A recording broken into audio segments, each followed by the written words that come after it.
Bonjour. Ah, ça y est, on m'entend. Bonjour à tous. On va pouvoir commencer. On a un temps assez limité, donc on va essayer d'être le plus clair possible. Mais je préfère le dire dès le début. Si vous avez la moindre question ou que vous voulez continuer la discussion, on a un stand juste ici. Donc c'est quand même très très pratique. Voilà, donc on est là aujourd'hui pour vous parler d'un déploiement de formation.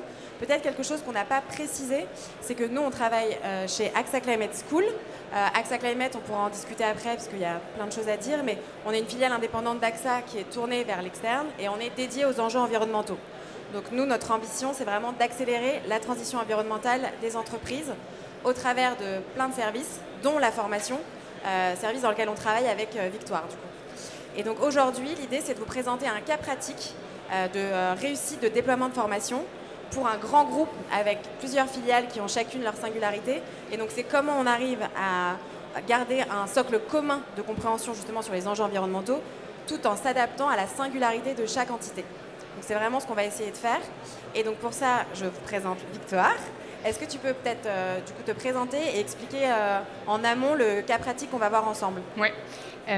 Bonjour à tous, donc ravie d'être avec vous aujourd'hui. Donc moi c'est Victoire André et je travaille à accompagner mes clients sur le déploiement de la Climate School.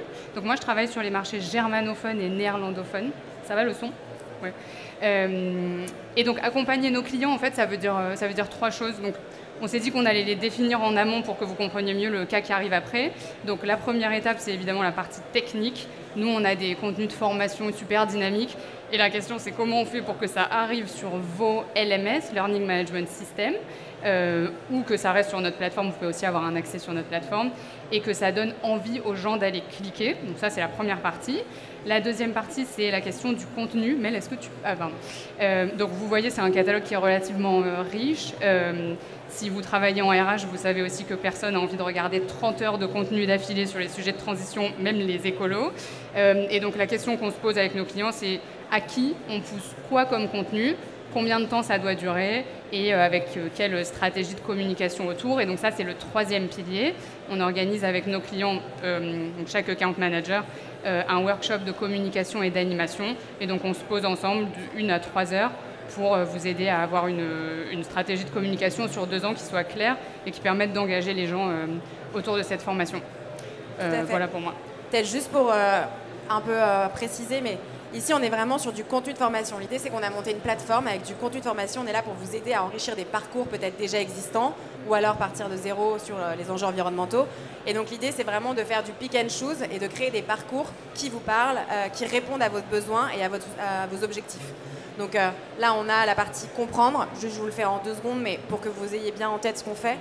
On a la partie comprendre, où là, on va vraiment aller définir les enjeux environnementaux sur le grand système climatique, la biodiversité, les crises de l'eau, etc.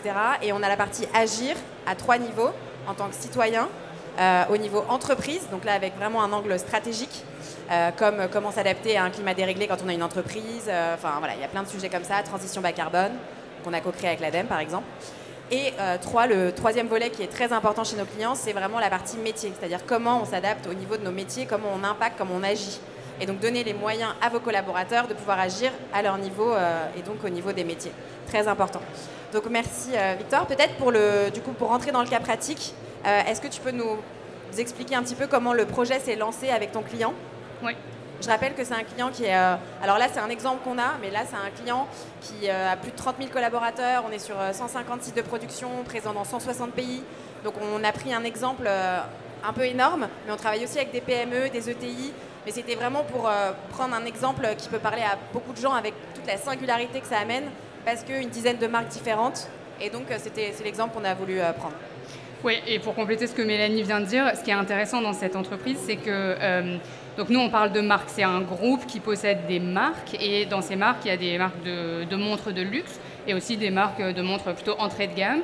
Et ils possèdent également des entreprises qui s'occupent de produire des composants qu'on retrouve dans ces montres. Donc vous avez d'un côté des gens qui travaillent plutôt sur du marketing en fait, et dans d'autres entreprises, unités, vous avez des gens qui travaillent en production. Donc la question c'est comment on parle à toutes ces filiales de la même manière, puisqu'on est le groupe, donc on est censé avoir un discours cohérent et en respectant leur singularité. Donc ça c'est le titre. Donc comment ça s'est passé ? C'était intéressant. En général, nous, c'est les groupes ou les directions RSE ou RH qui achètent nos produits et ensuite qui déploient au sein de leurs entreprises. Là, on l'a fait en 2 parties. La première étape, ça a été une phase de test, mais en interne. Dans cette entreprise, il y a un statut, c'est le Sustainability Officer, qui est assez intéressant. Donc, et Sustainability Officer, n'importe qui travaille de près ou de loin sur de la RSE. Donc, pareil, vous devez imaginer quand vous avez des petites entreprises de peut-être 1000 collaborateurs, il n'y a pas une personne qui est dédiée à la RSE, mais vous avez une personne qui travaille à 50% sur de la communication, sur des aspects financiers, et à 50% sur de la RSE.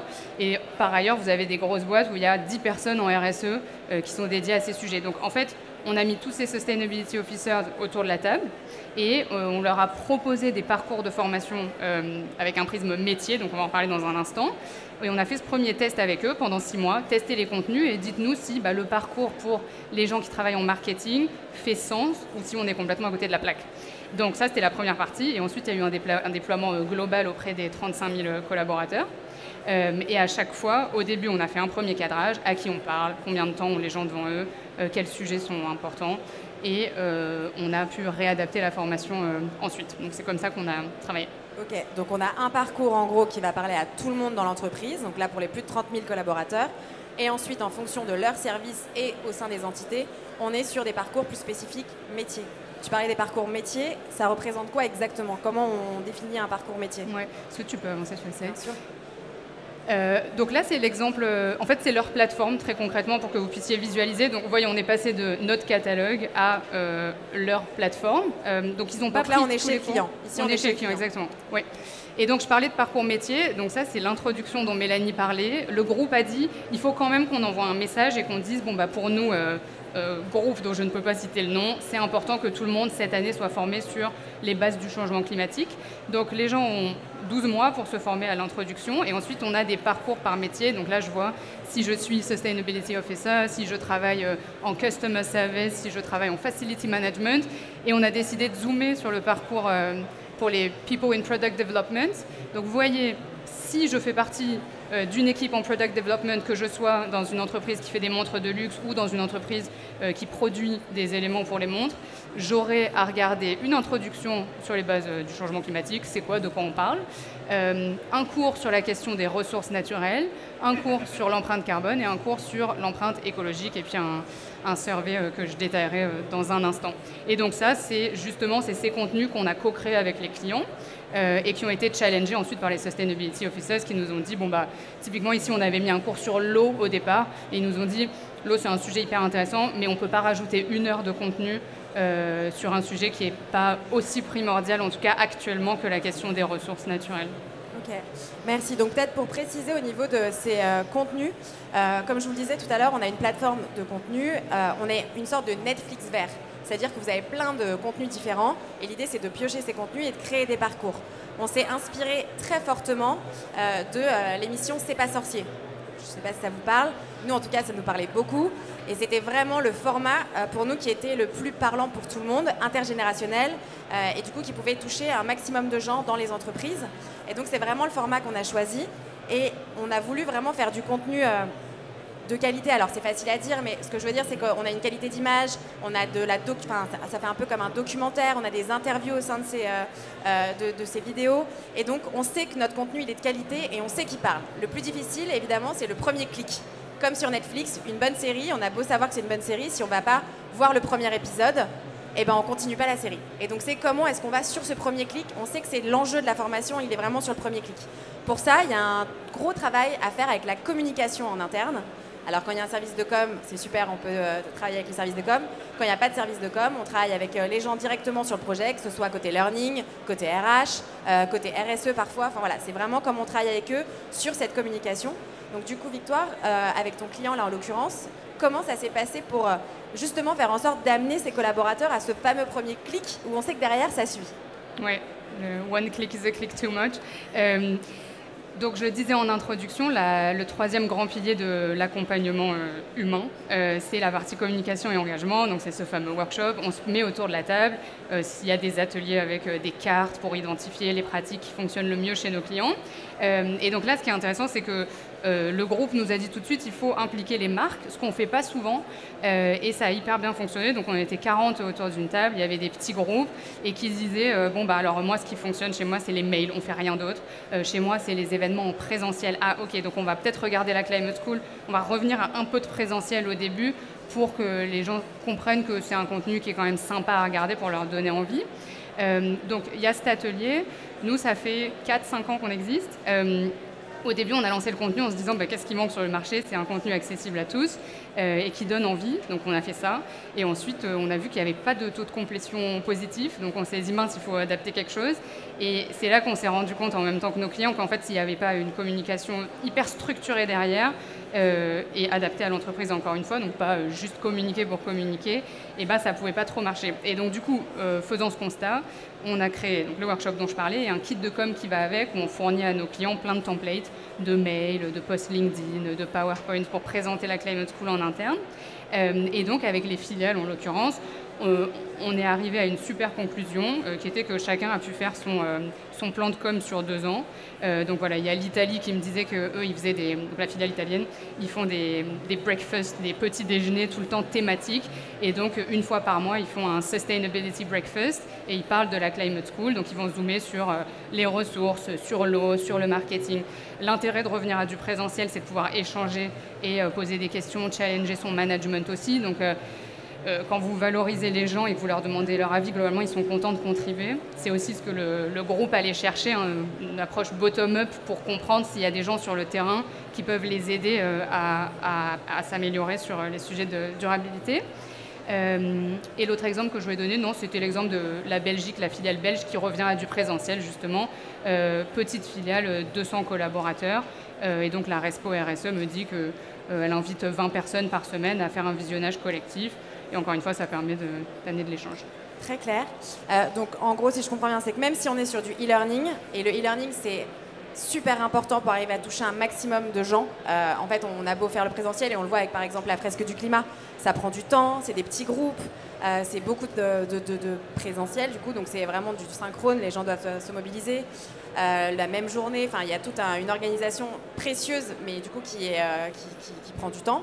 Là, l'idée, c'est d'avoir du e-learning, mais évidemment de ne pas s'arrêter au e-learning et c'est de faire potentiellement des projections, pouvoir en discuter, etc.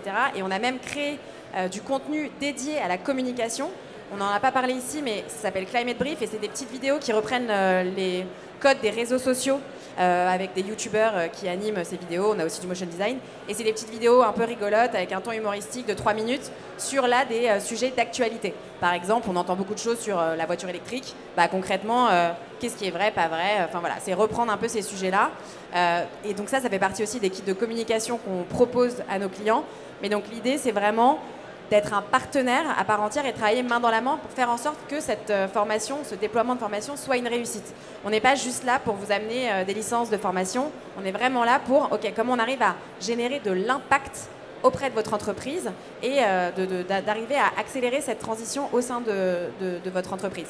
Et elle passe par vos collaborateurs qui sont le cœur même, l'ADN de votre entreprise finalement. Donc voilà, on est encore sur l'humain. Merci beaucoup. Peut-être justement pour arriver à comprendre, arriver à suivre en tout cas le succès de la formation, et ça, je pense que ça vaut pour toutes les formations, qu'elles soient sur les enjeux environnementaux ou autres.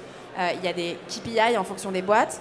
Qu'est-ce que vous avez fait avec votre client, vous, pour qu'on sache si la formation a répondu aux objectifs de ton client?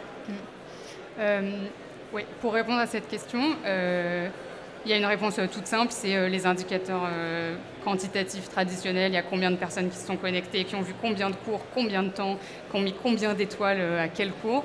Donc ça, c'est des indicateurs de base par lesquels on est obligé de passer parce que ça permet aussi à nos clients de dire on continue à travailler avec vous ou pas, parce que s'il y a 0% de complétion, c'est compliqué. Mais ce qui est intéressant avec ce client, c'est 2 points. D'abord, qui mesure le succès dont tu parles?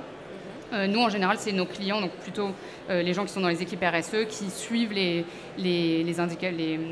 statistiques en fait, de complétion et qui font des relances ensuite auprès de leurs managers. Donc, c'est très descendant. Et dans ce cas-là, comme dès le départ, il y a eu la présence de ces fameux Sustainability Officers, ils ont décidé de les responsabiliser et de leur dire suivez en fait les taux de complétion de vos équipes pour pouvoir aussi les relancer. Donc l'autre jour, j'ai échangé avec un de mes clients qui est un gros industriel allemand et qui me disait moi le truc c'est que les gens en Amérique latine, je leur parle pas les managers, je leur parle pas les responsables RSE, je leur parle pas. Donc quand je leur envoie 15 mails en disant regardez impérativement ce cours avant la fin du mois, en fait personne ne le fait. Et donc il y a un truc aussi où on est revenu à plus d'humains quand on est allé parler aux filiales directement, qui ensuite elles-mêmes savaient mieux parler à leurs collaborateurs que le groupe. Donc ça c'était sur la responsabilité de qui suit les indicateurs de succès. Et donc le petit truc en plus qu'ils ont fait et que j'aimerais répliquer avec tout le monde, c'est de suivre des indicateurs qualitatifs, c'est-à-dire qu'à la fin de chaque parcours, on le voit là, il y a un questionnaire de satisfaction qui pose des questions ouvertes. Et en fait, ça, on le fait rarement. Et je crois que sur le sujet de la RSE, même nous, on nous dit c'est quoi votre impact ? En fait, on peut répondre de 1000 manières à cette question, mais là, on peut y répondre concrètement. Donc, dans cette entreprise, notre impact, on sait ce que c'est, puisqu'en fait, on pose la question aux gens. Si vous aviez une baguette magique, qu'est-ce que vous feriez dans votre travail pour le rendre plus vertueux ? Si vous avez une idée de projet intéressant, savez-vous à qui vous adressez ? La réponse, c'est 99% du temps non. Et voilà, ce genre de questions. Seriez-vous intéressé par plus d'interventions sur la biodiversité ? Je vois que c'est orange. Sur l'eau, sur les océans. Donc voilà, ça c'est un truc relativement innovant, même si ça paraît évident, et c'est hyper intéressant de mesurer ça. Merci. Donc ici, on se rend compte que c'est très précieux. Encore une fois, on est dans l'humain, et donc c'est comprendre vos collaborateurs, ce qu'ils attendent, ce qu'ils en apprennent, ce dont ils ont besoin. Et en fait, ce qui est génial à travers ce questionnaire, c'est d'être toujours dans une dynamique mouvante au niveau de la formation. C'est-à-dire que ce n'est pas quelque chose de figé. La formation et nos parcours, ils évoluent, ils répondent aux besoins en continu. Et c'est tout l'enjeu du travail que Victoire fait avec ses clients. C'est justement cet accompagnement, et c'est comment on se rapproche à chaque fois du besoin de nos collaborateurs et comment on y répond de mieux en mieux. Donc ça, c'est vraiment ce que ce questionnaire a apporté.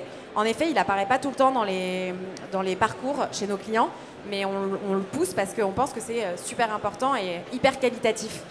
Au-delà évidemment des KPI de combien de temps passé sur la plateforme, combien de cours réalisés, etc. Et pour le coup, on a un très bon NPS, on est autour de 76, un truc comme ça, je ne vais pas dire de bêtises. Mais on sait bien qu'une fois qu'il y a le premier clic, ça marche. Parce que les contenus, c'est un peu un cadeau. En plus, on a des animateurs qui sont géniaux. On travaille avec Mathieu Duméry, qui est le nouveau Jamy, par exemple, en français. On travaille avec Ralph, qui est le Jamy allemand. On travaille avec Greg Foot, qui est un journaliste très connu de la BBC. Donc, quand on regarde ces images-là, on a vraiment l'impression de regarder une série, et c'est chouette, et on apprend des choses. Et en plus, on est sur du quick learning, parce que chaque vidéo on est entre 4 et 6 minutes. Donc en fait, à chaque fois qu'on regarde une vidéo, on apprend quelque chose. On n'a pas cette frustration de s'arrêter en plein milieu de quelque chose en se disant on va revenir après sur autre chose. C'est vraiment, je regarde cette vidéo, j'ai compris ce que c'était que, je sais pas, les carottes de glace, l'effet de serre, la différence entre météo, climat, des choses qui peuvent paraître simples pour des gens qui sont déjà dans le sujet.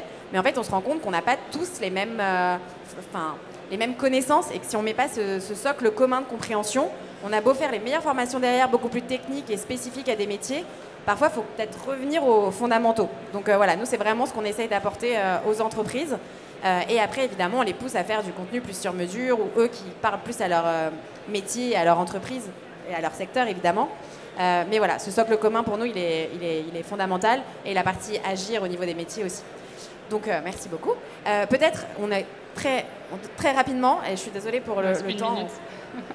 Au niveau, peut-être, oui, je vois le temps qui passe. Est-ce que, là, il y a eu des choses ensuite qui ont été faites avec ton client. Vous avez un peu de recul là-dessus ? Oui, on a une minute. Je conclus. Ouais.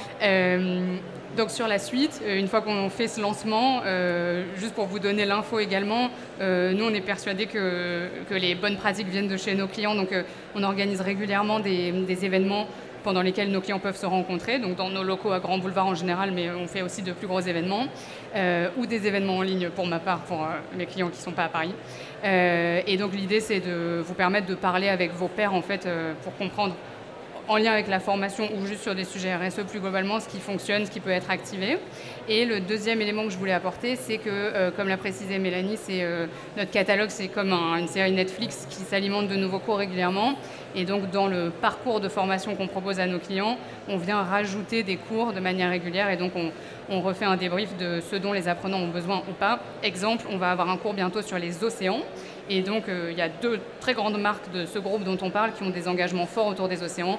Et donc, ces 2 cours vont être poussés aux équipes com et marketing. Donc voilà, c'est un work in progress et un contenu vivant. Tout à fait. Merci beaucoup. Je sais qu'on a très peu de temps pour des questions, mais si jamais quelqu'un a des questions, avec plaisir pour la prendre. Et surtout, là c'est rouge, donc ça y est, il va falloir qu'on s'arrête. Mais sachez qu'on est vraiment là, donc vous ne pouvez pas partir sans nous dire au moins au revoir ou faire un petit coucou, c'est-à-dire qu'on est hyper bien placés. Donc n'hésitez pas à venir vous poser, nous poser vos questions, savoir si on n'a pas été assez clair ou on n'a pas... Enfin voilà, n'hésitez surtout pas. Oui, juste là. Oui, tout à fait. AXA Climate, ici. Merci beaucoup, très bonne journée, bon salon. Au revoir.